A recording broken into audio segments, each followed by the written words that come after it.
Hi, everyone. Thank you so much for joining our webinar today. We're all really excited to get started. Just so everyone knows, this call recording will be made available after the webinar, so I'll make sure to follow up with everyone who registered and everyone who showed interest so that everyone has a copy of our call today. But yeah, so today our webinar is B2B e-commerce that performs, so search, speed, and scalability. I am Cassandra Cross. I go by Cass. I am the VP of Partnerships here at Cronix. Cronix is a full-service web design and web development agency. We also have digital marketing services, and we specialize in working with B2B companies, so manufacturers, distributors, wholesalers, suppliers. We've worked with many awesome B2B companies across the US, and we're really happy to be sitting down today with our awesome partners from HawkSearch and BigCommerce to talk everything optimizing B2B websites, optimizing for customer experience.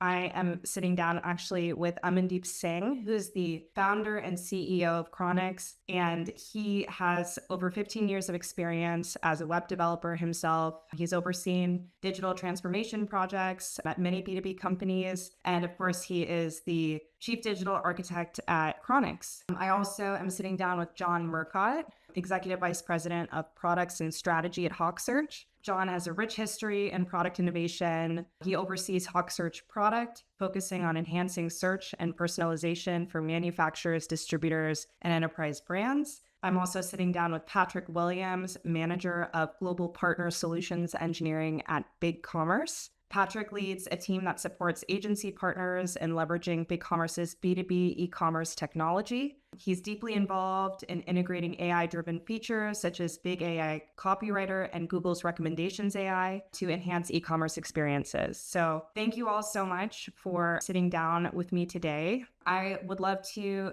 dive in with a level-setting discussion about what makes B2B e-commerce unique and uniquely challenging. So my first question, maybe I'll direct it to John here. Why is B2B site search more complex than D2C? Yep. And hi, Cass. Hi, everyone else. Looking forward to the conversation today. Thanks for having me. And it's a good question because there are a lot of differences. And the three biggest are, number one, that many B2B customers, they're searching through SKUs. They know the SKU already. They already know the idea of the product, and that's what they want to put in. The problem is they don't always put it in correctly.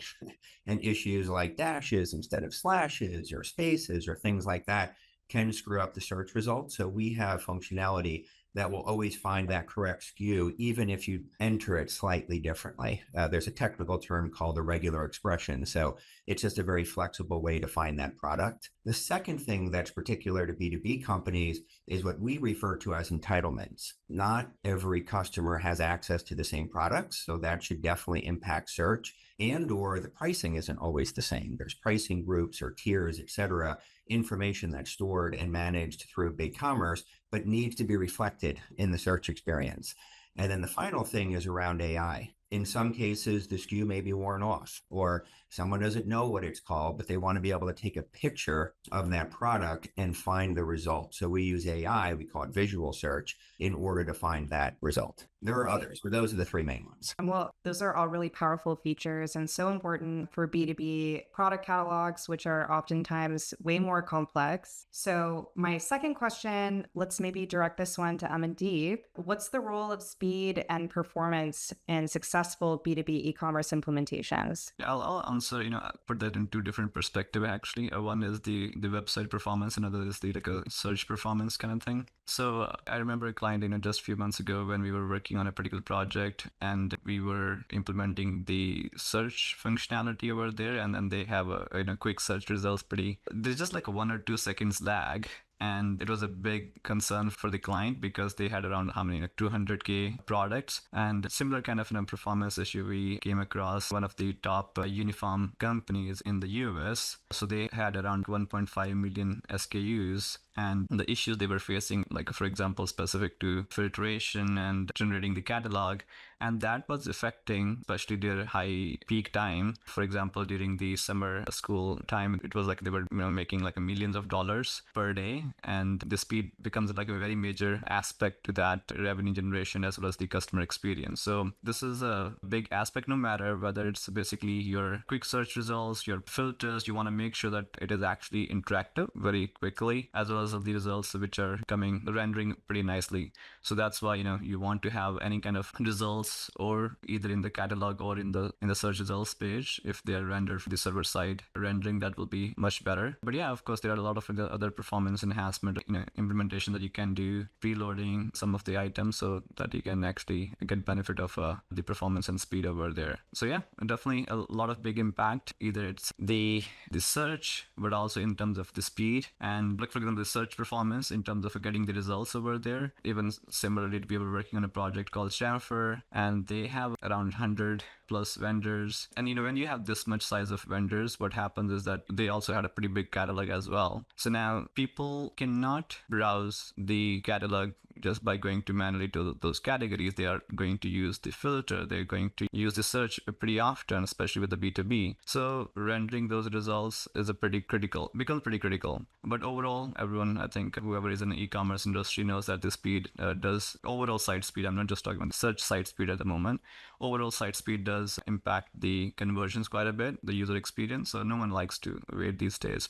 So yeah, definitely a very, very major aspect over there. And it's kind of interesting. I think, at least for me personally, I started my career actually working with a lot of D2C brands. I've been working in agencies for over a decade, and having very fast user experiences on websites and having almost like an Amazon-like experience when you're navigating a website, that's like table stakes in D2C world. And so now that Cronix, that we have this specialty and this great strong base of clients in B2B, it just blew my mind that it was not standard to have this like high bar of excellence with regard to speed, with regard to even just having optimized layout on your homepage, your product page.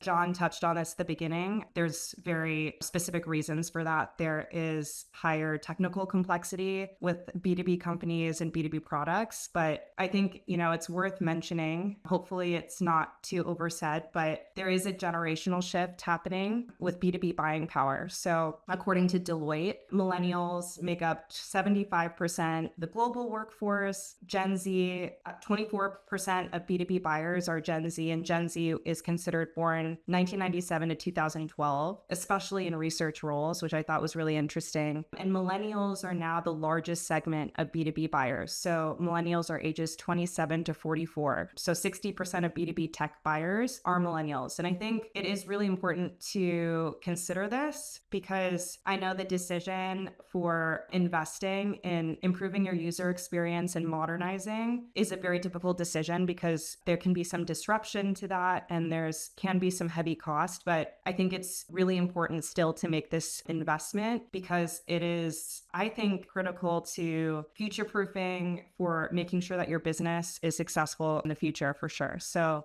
Just gonna say, we've definitely seen that too at the platform level, that those B2B buyers are getting younger. They're demanding more of that Amazon-like experience. And I mean, that's a big part of the reason we as BigCommerce decided to go build out B2B Edition. So actually, I'm going a little bit off script, but Patrick, I would love for you to talk a little bit about BigCommerce and B2B. I'm really excited about BigCommerce B2B, and would love for you to just talk a little bit about what your team has been working on over on the B2B side. Yeah, great question. So I've actually been supporting B2B in a few different forms for a long time. We have this strategy of curated composability, where we have a fully working SaaS platform all hooked up together, but we've opened everything up through APIs and SDKs and things like that. So we actually got our start in B2B before we were specifically targeting that, just from, how complex you can make products and how I can have unlimited price lists and attach those to different groups of my customers and reprice the catalog. Like I talked about a few years ago, we actually saw some of those trends and saw the opportunity to have a scalable, fast, with lots of integrations, B2B solution for manufacturers.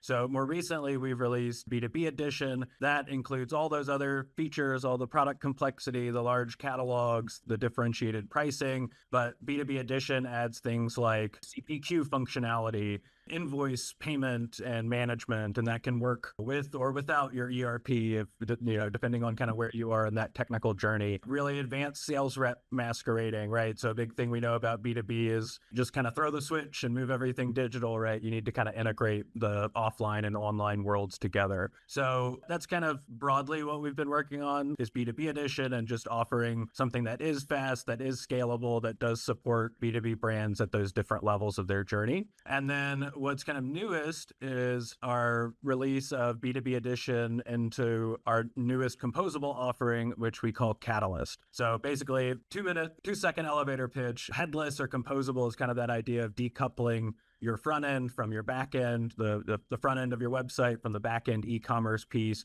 That gives you a lot more flexibility over integrations, over site speed. And recently we've integrated Catalyst, our headless composable offering, and integrated that B2B edition buyer portal with all the CPQ and masquerading features we just talked about, kind of turnkey into that solution. Great. Thank you for that. And I know when I think of BigCommerce, I think of you guys as a platform that can support very large catalogs, complex products, unlimited price lists, CPQ and quoting, invoice payment, custom pricing availability. So it's great that you've got Catalyst as this newer reference architecture that allows for a lot of flexibility in the front end of the site to kind of allow, simplify the user experience, where the user wouldn't know that there's all this complexity in the back end that is supporting the functionality on the site. So I think that's really cool. Yeah, I can just expand on in terms of the real life example as well that we are currently working on with the BigCommerce. We are also working on the hot search side of a thing for that particular project as well. So what I liked about the Catalyst and the buyer portal, earlier buyer portal, especially with this currently still with the stencil, it is loading as an additional Ajax app kind of stuff, but you can extend it as you want. And then we had a very customized buyer portal experience where they were trying to fetch the orders from their ERP. They were trying to fetch their invoices from ERP, and then they were trying to make a payment using ACH, right? So what we did is, everything else was basically, the checkout process was with the BigCommerce, but they were trying to make the payment of the invoices using ACH with a different payment provider. So what we were able to do is that we were able to basically just, integrate a custom payment solution for that particular module, and it all remained within a single cohesive experience. It did not make you feel that there are separate integrations going on. So that was, I think, which I liked about the Catalyst, and especially also with the buyer portal, where we able to customize it and it still feel like, okay, this is a single site. There are not too many parallel integrations going on. Yeah, great call out. And that's part of why, so kind of separate from Catalyst and the buyer portal, but we've actually open sourced the B2B edition buyer portal for exactly that reason, right? Especially larger brands in B2B, they're already going to have portals their customers are logging into. It's a lot of that probably has nothing to do with e-commerce, right? It might be my technical docs or warranty, in-person warranty service calls or things like that. And we've seen, again, as you move up in market, people, don't want to have two different experiences, one for e-com and one for offline. So all the open source and flexibility kind of lets you choose your own path there. And I would like to also mention one thing here, as we were talking about the speed and performance. I don't know where did I listen it. What they say that the people who are working at the B2B organizations, they have, a job that working on particular 8 hours. So the more you make it easier for them to find the products, source the products, the more beneficial it will be for you. So yeah, I think that's where the B2B UX experience does matter a lot. Either it's a search or basically, the overall site experience. And I think that's why I'm really excited about B2B e-commerce, is because there is this first mover advantage that can be had for a lot of different B2B companies in different verticals, because for so long, the user experience, that standard has been much lower. I think paying attention to this, investing in this, making speed and performance a differentiator for your brand, I think it can pay huge dividends for your business. So yeah, I would also like to probably expand this with John as well. The idea is, for example, also any kind of tips that you can share, John. Some of the challenges that we come across, the product information within the B2B industry is very complex, right? And you also want to give a user-centric experience, like for example, or kind of personalization, right? So if I am a particular type of a tier in a B2B, or if the B2B organization is offering different types of products, and I'm mostly going to buy only one type of products based on my work process, whatever it is. So how, in any kind of tips that you can share, like, how they can basically push the data? Let's talk about the search perspective first, and then we can talk in general, because B2B decision making happen a lot of based on the specification, right? And also if the personalization, if you, the more you will make it easier for them to, render, not rendering, like show those particular type of product, which usually I'm interested in, or, which is mostly I'm going to buy. So any tips that you can share with the people in regards to that? And how does Hawk Search currently implement these kind of stuff? Yeah, absolutely. And it does tie into AI as well, at least as it relates to machine learning. So Amandeep, you're exactly right. Yes, sometimes personalization is based on you don't have access to that product or you do have access to the product. So when you're logged in, we take that into account.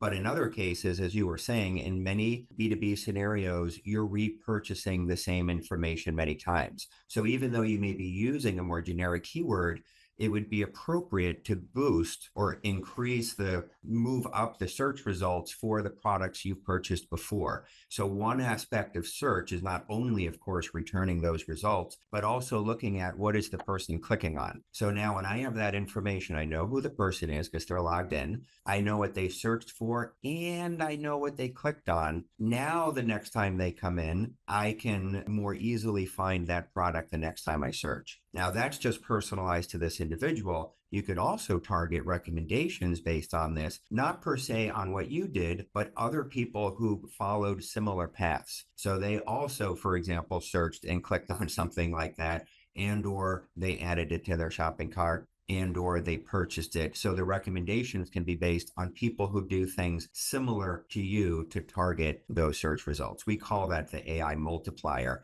It's essentially another boost value that's based on previous activity. Yeah. I think that's one of the features that is really cool about search, that you can, I'm using the word render wrong, but you can show your products based on the persona, like the role of the person. I think that's really smart. So you're able to strategically position, or I guess strategically show your results, but then you can also put in rules, right, John, through Hawk Search. So maybe if it's going to be based on, all right, well, in this region, we've got, this product available, but not in this region. Can you talk a little bit about ways you can bake in some of those rules, which are super important for B2B, implement that strategic AI positioning? Yeah. Yeah, absolutely. And we call it visitor targeting. And I know, Cass, you have a lot of background in understanding segments and, that type of approach. So it's similar, the same concept. And when you think of something like outdoor equipment, that could be very different if you're in the Arctic North versus the warm South. They're both outdoors, but they're very different.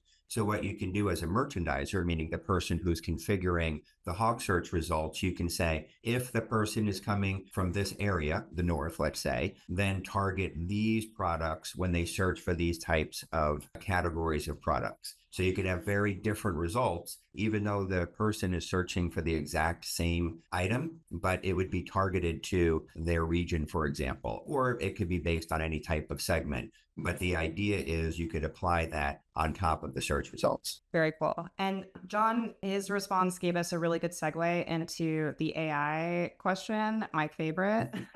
Yeah. But can all three of you explain AI's impact on site search? Yeah, I'll touch base on the application that we came across recently. So we were working with a B2B merchant who was basically selling tiles. And so they were trying to get into the B2C as well, also the designers or architects who were into this kind of trade industry. So let's say when a designer or architect are kind of working with the homeowner and they're looking through different rooms, different style, different tiles kind of thing. So now they have all the data collected in a PDF, right? And now they want to basically search what can we find a similar product on your website or not. So some of the data or style they collected using Pinterest board and everything, and then they compile that into a single PDF. And then they wanted to see if we upload PDF in a particular place on the website, and then they can give us the exact same product or at least similar products from the site. So that's where I know you mentioned visual search, John, but we would love you to expand on that later on as well. But this is the application that I think from AI perspective, this is like a visual search, which I think, the use case was pretty spot on over there, that you're spending time with the homeowner, you're creating the list of the, what kind of products client want, and then you're searching on the website. You don't have to search by product and go through hundreds of listing over there. You can simply upload your design or PDF, and then it will give you the recommended similar products over there, or at least the same products. So that was a pretty good use case. The another thing which I'm seeing, especially with the B2B side of a thing, yes, filters makes when you have a huge catalog, you want to make sure you're not going through each results page. So you're either using filters, or nowadays I'm pretty sure like most of it's not adapted yet to a very wide audience, but I think this is going to be the future, that where people are going to be writing in semantic query, like just human based queries, and then getting the results accordingly. Natural language. Yeah, right. So like sounding like a normal person. Yeah, so it will give you the results over that. And then the another use case that we came across was that, so let's say on a particular vacation rental industry, where you can basically say, okay, I'm setting up a house in LA, beachside location, it's a 1-bedroom apartment, this and that. Like, you just explain what kind of property you have, and then you want to basically, you're setting it up for Airbnb or Vrbo or whatever it will be, and then it can give you all the property results, what is essential for setting up those kind of properties or things like that, based on the type of property, type of your house, and it can give you a lot of results accordingly. So yeah, John, I know you have pretty extensive experience on this side of things, so yeah, I would love you to expand on this bit. Totally. And Cass, this goes a lot to what you were saying as well. There is this generation that's coming up, Amandeep, as you were just commenting, where they don't know the keyword. They're like working backwards from a keyword to try to solve this problem. They're just going to describe what is the issue, what is the problem, or what are you looking for? And in the keyword world, that's going to be very difficult to support. So what you need to do is use AI and essentially convert your product descriptions, your category information, those filters that you were talking about before, and use what's called an embedding model. It's essentially technology within AI that converts this into what we refer to as a concept. So it's not just a series of words together. It's a multi-dimensional understanding of this is what this product is. So if someone asks a question like this, whether it's about that house you were talking about, or a place to stay, or whatever the issue may be, it finds a match. And that way it's a much more relevant search result, number one. Number two, Cass, what I see a lot of times too is sometimes people will be searching, whether it's on Amazon or somewhere else, and they kind of find like, oh yeah, this is perfect. And they highlight almost like a paragraph or a really long, what would be considered like a long tail query. And they'll try to put it into a keyword search, and it just can't figure it out. It's like you have so many words in here, even though you're trying to describe what that product or item was. But if you convert it to a vector and then do a vector match, it'll find that match. Now that's everything around what we refer to as smart search. How can I find that result? But then there's the second part, which is what we refer to as smart response. And I'm sure you noticed this on Google too. You put in a query, yes, of course you get search results back, but then the AI starts typing and it starts answering your question. And you were talking before, Amandeep, about the PDF file, especially in B2B, Cass, to go back to the B2B use case. It's not unusual that those spec sheets that are related to products and are in a PDF file, number one, they're quite long. Number two, they typically have really long tables in it. That variant with this dimension, with this length, with this weight, whatever. And number one, if you just ask a question like, what is the dimension of product XYZ? The keyword search is not going to understand that question. So you do need to take the information that's in the PDF file and convert that to a vector so I understand the question. But even if we just return in the result, this is the PDF file that has your answer, let's just say. Now I have to open up the PDF file. It could be 5 pages long. It could be 10 pages long. Like now I have to scroll through the entire PDF file to try to find that dimension of who knows what. Whereas if I could take the results and give it back to the Gen AI, this is in the smart response scenario, and say, this was the original question. Can you please answer this question? So it's a little real estate, a little component that sits underneath the search bar that actually provides the answer. And it can say, and here's the product if you're interested in buying it, or maybe some other call to action. So on the one hand, you're using AI for smart search. That's uploading a picture, that's asking a question to get the results. then the smart response says, well, let the AI go through that and then help you summarize, boil down what those results are. And the final thing I'll say is, Amandeep, you've mentioned multiple times these filters or facets. There's a lot of them, and you have to kind of click on them to find the thing you want. You could also have the Gen AI look at the filters and say, well, which filter has the most info, or which filter is used the most often? And then in there, you can ask a question back to say, what color do you need? Or what size do you need? Or whatever, what dimension do you need? Because it's just going to look at the filters and say, well, this is the most common thing that people filter on when they search for this. Why don't I just put it in the smart response? And if that is of interest to you, you can just click on it and it will further filter that for you. And Cass, you had some great data in the beginning of the presentation, just analysis and all of these trends that are going on. A lot of the analysts like Gartner say, what we now understand to be a search experience in the future is going to be more of a conversational experience where the search bar is asking questions back.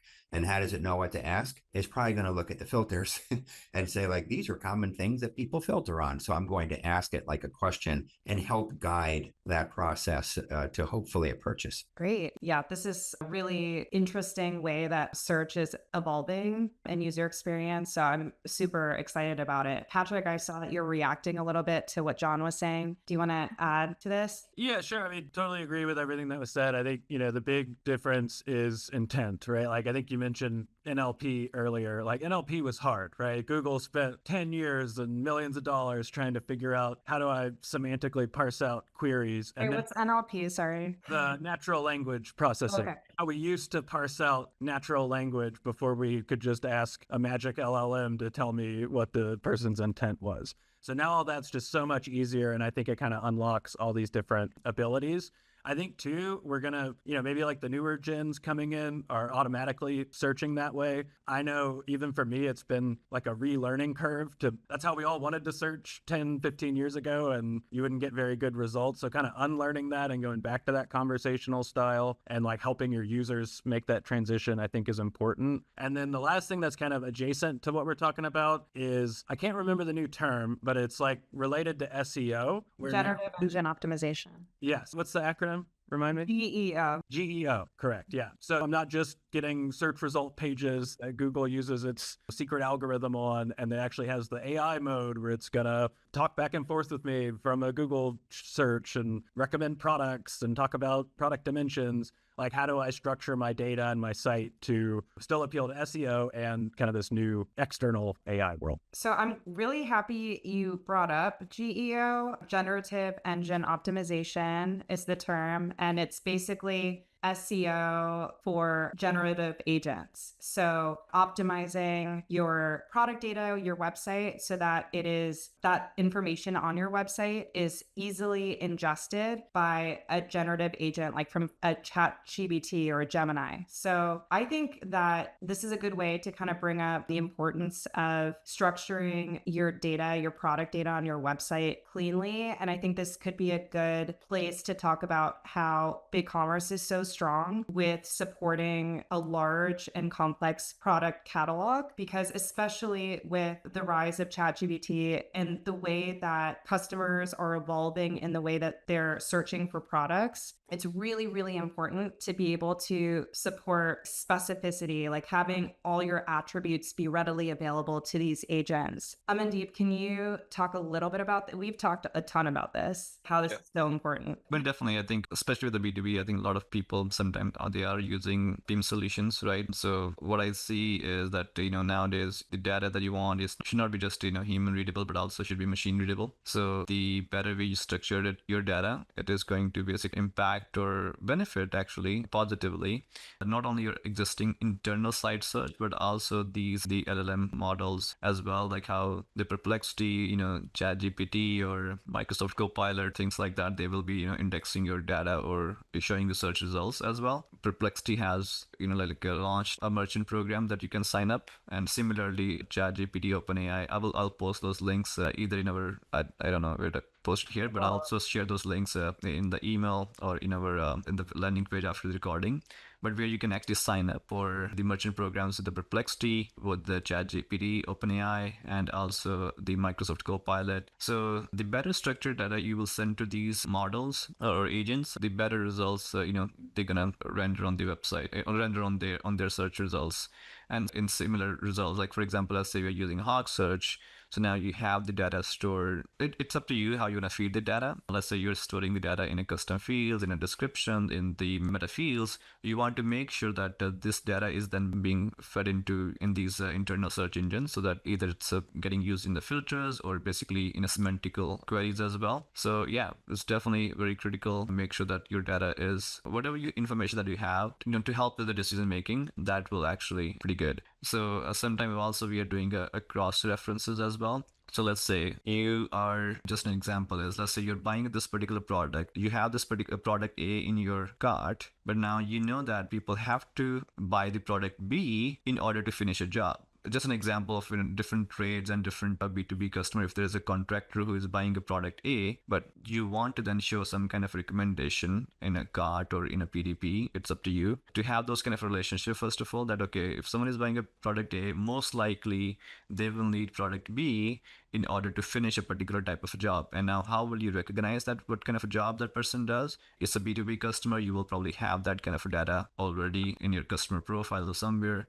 So, you will be able to figure this out, but also you need to make sure those kind of relationships do exist in your internal search engine or in your product data to make those kind of decisions. Yep. Well, awesome points there. So I do want to circle back on tips around advancing your search. And I think Cronix, so we recently built a connector between Hawk Search and BigCommerce's Catalyst framework. Yeah. So can you walk us through why this is important and what it unlocks for B2B brands? Yeah, so currently, I think with the BigCommerce, a lot of clients will be going to Catalyst to give a bit more cohesive experience. Have a buyer portal in there. You get B2B e-commerce is a complex e-commerce, right? And you probably are going to use a lot of different integration, a lot of application, but with the headless experience, the Catalyst experience, you can actually make it seem like a very seamless user experience. It will not make it feel like these are different apps. It will make it feel like, okay, it's just one user experience kind of thing, single user experience. So we did work with the Hawk Search team and BigCommerce team to actually basically create a website which is based on Catalyst, and it is using the Hawk Search implementation. So it is using the filters from Hawk Search. I will share the link as well. And also it's open source repository. We are going to work on to make it more like simple, easy to install as well. But the idea is that for now, you can actually, if you're looking to just set up Hawk Search implementation on a Catalyst, you can easily do that. You can simply fork that repository as well. It's an open public repository. So you can fork that repository and can implement Hawk Search, the quick search results, as well as also the filters, etc. It is using the default product card with BigCommerce, but the results rendering is coming from Hawk Search over there. So we will share the repository link. We will share the demo link as well. And yeah, it was great working on that particular project, I think, and also contributing in a community as well, where people can actually easily just spin up a Catalyst site with the Hawk Search implementation in there. Great. Patrick, did you want to add anything to that as far as Catalyst, what it can unlock for B2B brands? Yeah, sure. I mean, I think, we talked about headless and composable and kind of that idea. So just to be clear, I mean,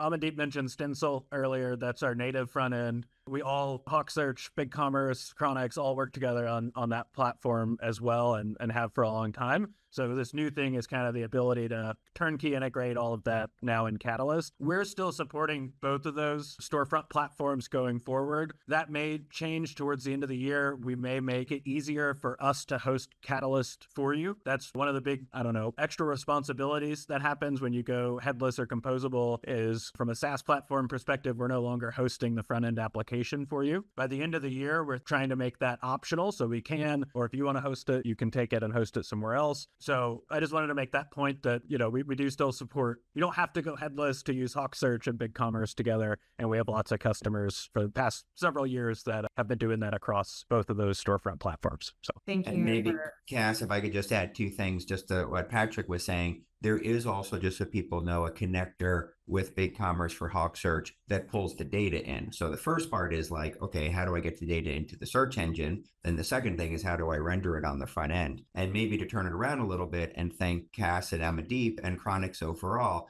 because we do recognize, Patrick and I as the vendors, that the systems integrators are doing a lot of work. There's a lot on your shoulders. So we want to be able to support tools that you like to use. And a lot of developers these days, they prefer a more JavaScript decoupled, front end headless experience. So we're always working backwards, or we want to work backwards from the tools that your technical people would like to use. And definitely the type of front end like Catalyst is exactly what those developers like to use. Great point.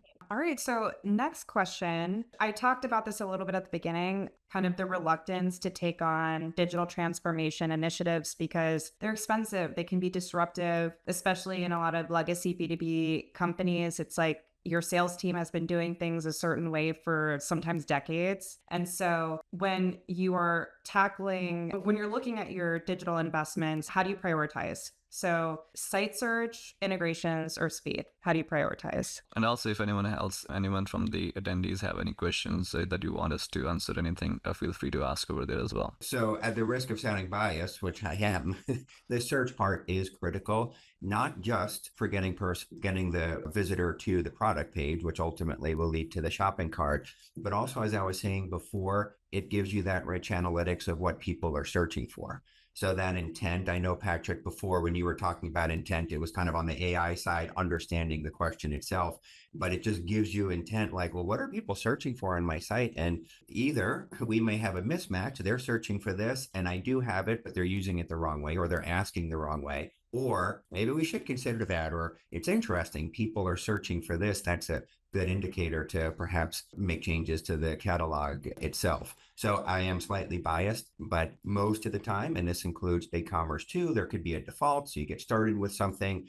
Amandeep, your team is working on so many other aspects, integration, other needs. So as I was saying before, there's a lot on the shoulders of the systems integrators. We understand that.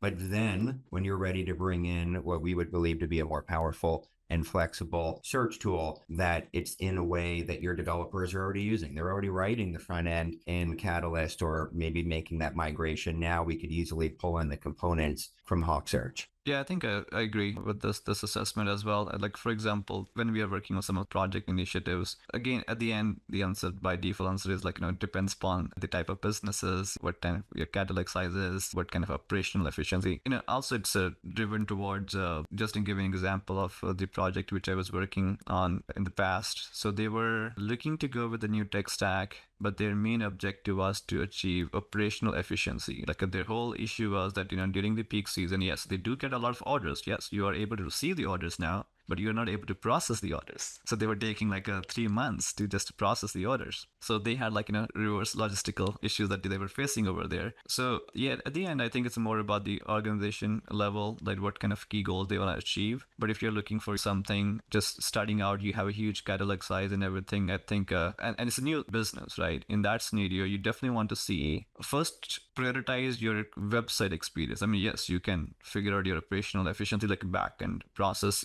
post-order processing for sure.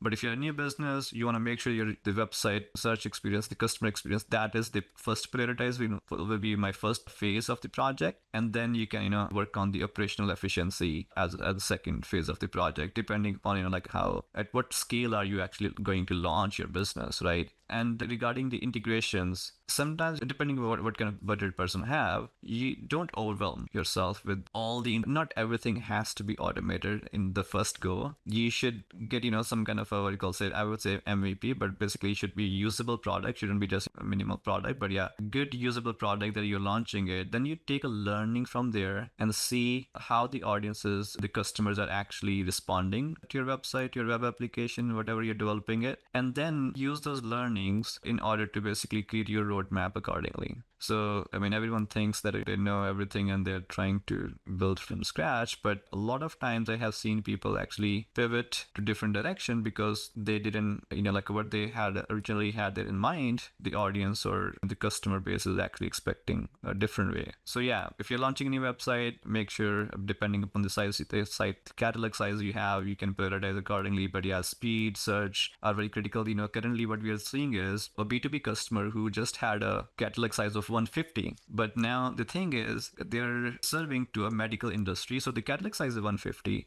but they're serving to a medical industry. Now they want to make sure they have like a lot of data associated to the product, like a monographs, this and that, whatever it is. And they wanted to make sure that people who are typing the queries, they are able to find, let's say you're looking for a product for headache or migraine or something. So people are able to type the queries over there and then get the results accordingly, because people can't read.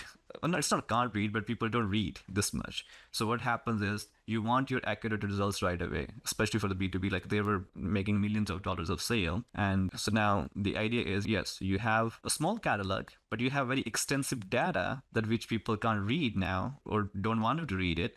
So they want to simplify the search query, right? So then they definitely prioritize this advanced search over there. And then that basically helped with their record retention and then customer engagement quite a bit. Otherwise, people were not raising questions to their customer support team. They had one particular person who was like a subject matter expert who were answering the query and they're getting overloaded. So, that depends upon a lot of different factors. But yeah, definitely search and speed is critical for sure. I think it's a really good point that you made, M&D. I talked a little bit about like how sometimes the product catalog can be huge. Sometimes it's not. Sometimes it's few products, but the specs are there's a lot of specs. There's a lot of attributes, product attributes, and the precision of the search results is incredibly important. I mean, that is very obvious for a medical use case, but, even thinking about manufacturing, if you've got a plant ordering a product and you get the spec wrong, you could be holding the operations of that plant months, millions of dollars lost. Like that precision is super important. And being able to support that in your search function it's very important. And it also lessens the pressure on maybe members of your team that would otherwise have to field the queries around finding that particular product. We usually have a question from the audience. So how do we handle complex product filters and technical specs and search results? So maybe this one, John can start. Well, the first one is indeed just to make sure you have a nice layout and framework, and that does work well with what you guys have done with the Catalyst front end.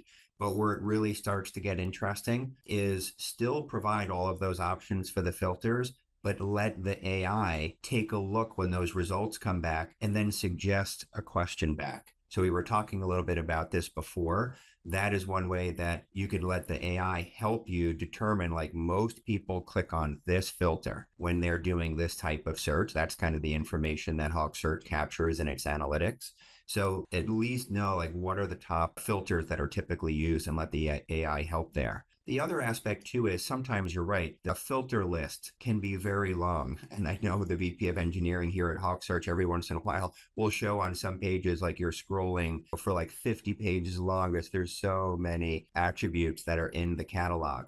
And if those could be more dynamic, which is not something we got into here, but could be more dynamic based on what was searched for so that it's not such a long interface, is very helpful for the end user. So either it's just being smarter in what gets returned or letting the AI pre-process those filters and suggest examples right there underneath the search bar. Yeah, just to touch base on this one. So one thing is, like the more data you're going to show, the slower the page rendering is going to be. So make sure that, you have appropriate filters, appropriate data is being shown over there for better performance of your page.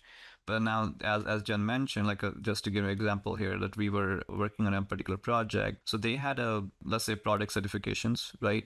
So like a particular product belongs to a different type of certification if the people are buying it, or program you can call it. So now the thing is, you have, let's say, 1,000 products in a particular category, and then all those categories have maybe, let's say, the certification, the product which is eligible for the certification, like maybe 10 products, right? But now that customer profile is only basically safety certification they're looking for, because that's what their profile is. So you don't need to show everything in there. You don't want to overwhelm the user. So you want to just basically have some kind of a tied up scenario where you are just showing the certification which belongs to the safety type of product. So rather than showing 10 different certification programs, then you're just showing like 2 programs over there, and then they can, filter it out nicely over there. So yeah. And John, and let's say a company wants to work with HawkSearch during the onboarding process, is that something that your team kind of workshops with them? Is that once their HawkSearch client, is that happening in discovery before their HawkSearch client?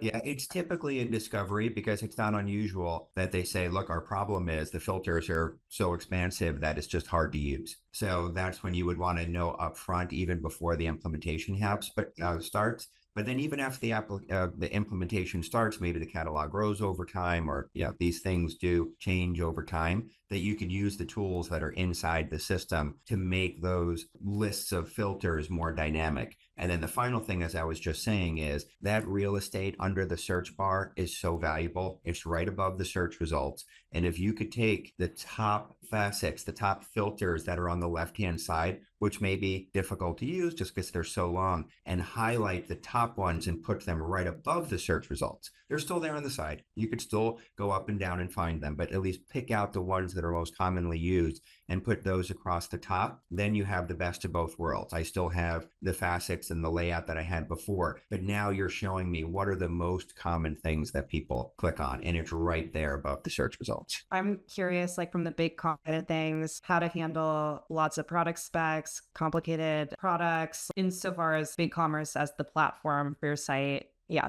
so we do, like we talked about earlier, we've built the platform for complexity. So, we mentioned custom fields. I think Amandeep mentioned meta fields earlier. So there's different areas kind of depending on, is this something we're going to try to pass into product filtering, or is this something that's going to be used from the API integration into my ERP, right? There's kind of different places I can go and store data. And again, there's different ways I could connect. Say I'm using a HawkSearch and I have all that set up in BigCommerce. We can send all that data over. But I believe using HawkSearch, you can even get more flexibility and control over, the filters and facets, how they appear. We don't have a easy way to implement an LLM and surface up the most relevant product filters to the top of the page, for example. So HawkSearch, cool stuff.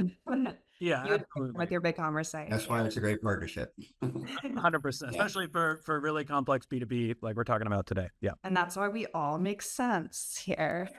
But thank you so much, everyone who's joined me in this webinar today. Thank you so much for listening. I really appreciate your time, and I really hope that you got a lot out of it. Like I said at the top of the call, I'll be sending the call recording and also a really cleaned up and neat notes document with all the important points and examples and resources that were mentioned in the talk today. I'll be forwarding it to your teams, or to you, that you can forward to your team, whoever's relevant on your team. But I also wanted to mention that we're offering all attendees a free mini audit of your e-commerce site, or a custom demo, HawkSearch within BigCommerce. And to take advantage of that, just drop us a message in the chat or email me, Cassandra@cronixweb.com, after today's session. Thank you again to the panelists and to everyone who joined us. Please engage with our content, repost our session across LinkedIn, YouTube, and other social channels if you loved it. And I really hope to continue the conversations with everybody after this meeting. Yeah, thank you so much for your time today. Thank you. Have a good rest of your day. Thank you too. Take All right. care.